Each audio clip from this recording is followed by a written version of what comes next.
Let me thank MoveOn for inviting me to be here with you today.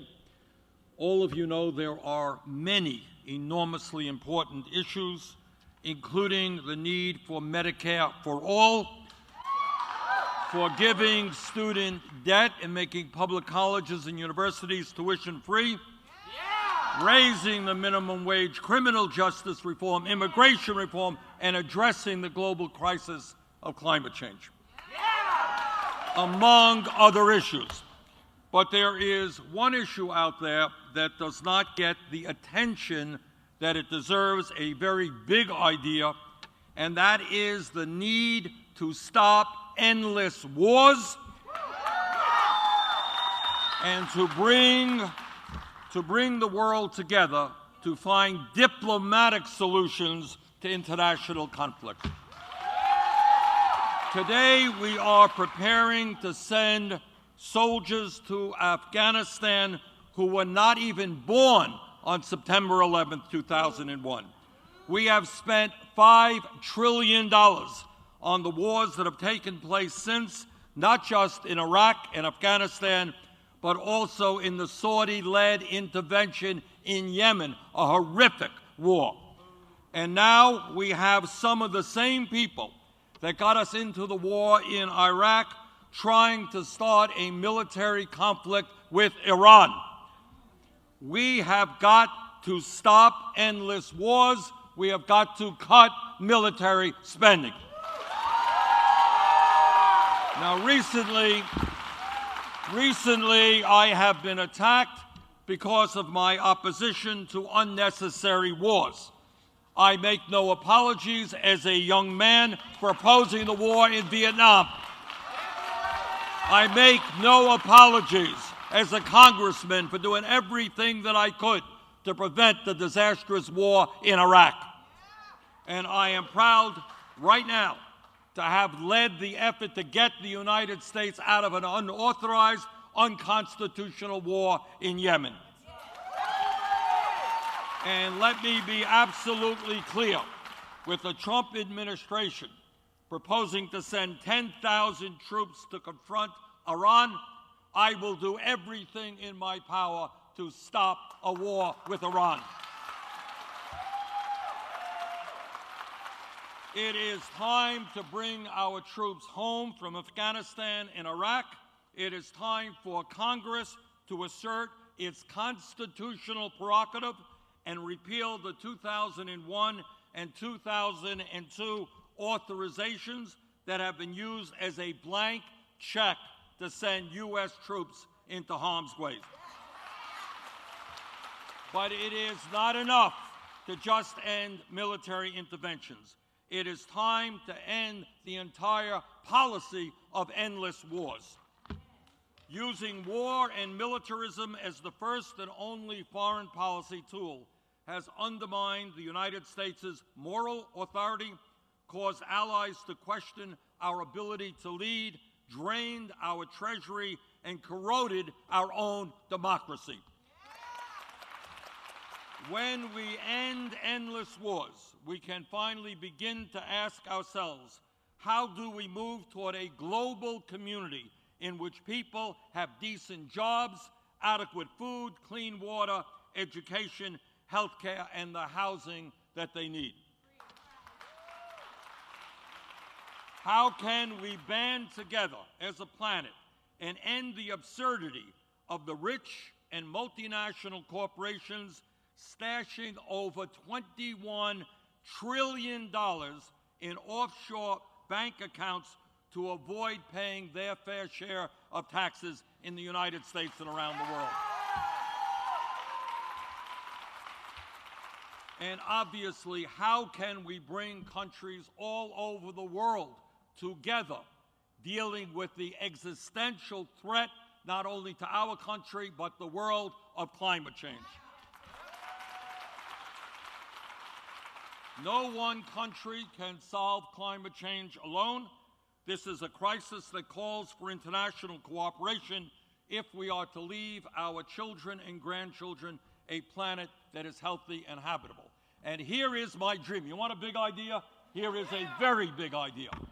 that maybe, just maybe, countries around the world today that are spending $1.5 trillion on weapons of destruction to kill each other, maybe we can band together and use that money to transform our energy system away from fossil fuel to sustainable energy and energy efficiency and save the planet,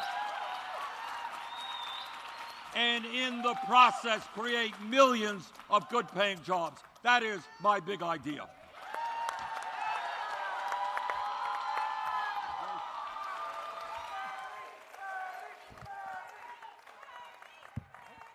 I think there might be a mic on your seat there. Sitting on it. Okay. There you go. Could be dangerous.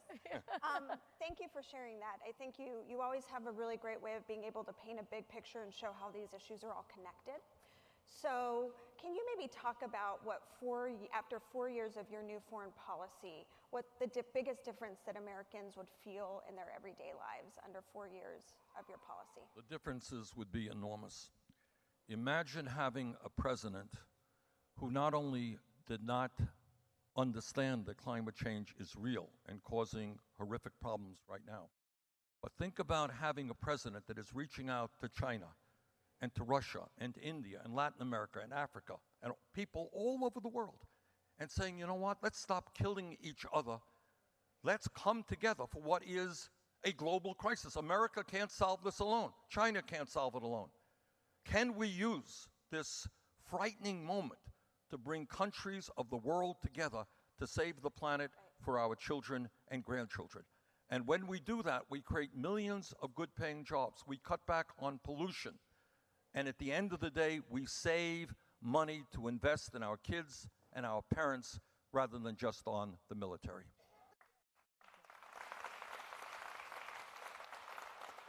Senator, as you know, we asked MoveOn members to submit questions as well, and they can be on any topic. So our first question is from Lillian, a MoveOn member from New York, and she asks, what's your vision for immigration reform? And specifically, what's your plan for Dreamers and DACA recipients? Let me answer the second part of that question first. Right now, we have 1.8 million young people who have never known any country other than the United States of America as their home.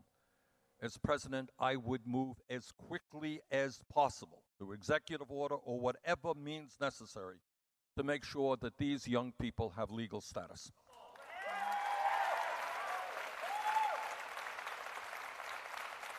And second of all, and here is the good news, and sometimes we lose this thread because of the racism and vulgarity of the current president. But most Americans understand that we need comprehensive immigration reform and a path towards citizenship for the 11 million who are undocumented today. You know, interestingly, you asked that question just yesterday. Just yesterday, I was in Pasadena, and I met with some beautiful young people, and you would be so proud of these young people. Mm-hmm. These are kids who are undocumented, who are not eligible for the DACA program. And they told me and everybody who was there of their fear. Do you know what it's like to worry that if you get into a car and that car is stopped because you don't have a headlight or something, yep, and a police officer comes up to you and says, what is your legal status? Yep. And then at that moment, your life falls apart because you or your parents could be deported and your family separated. There are millions of people in this country living under that fear right now. Incredible stress. So together, and I think this is what the American people want, we're going to end Trump's racism, we're going to end his xenophobia, his bigotry, and we are going to pass comprehensive immigration reform and a path towards citizenship for the undocumented.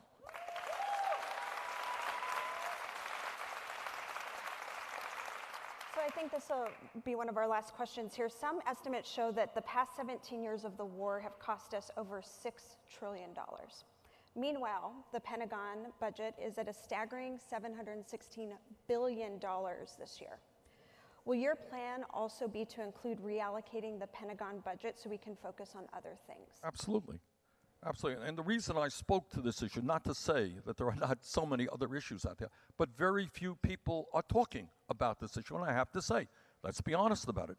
It's not just Republicans who support big military budgets. It's too many Democrats as well. Look, I believe, and I think we need a strong defense. But we have to ask ourselves, do we need to spend more than the next 10 nations combined? And of those 10 nations, many of them are our own allies.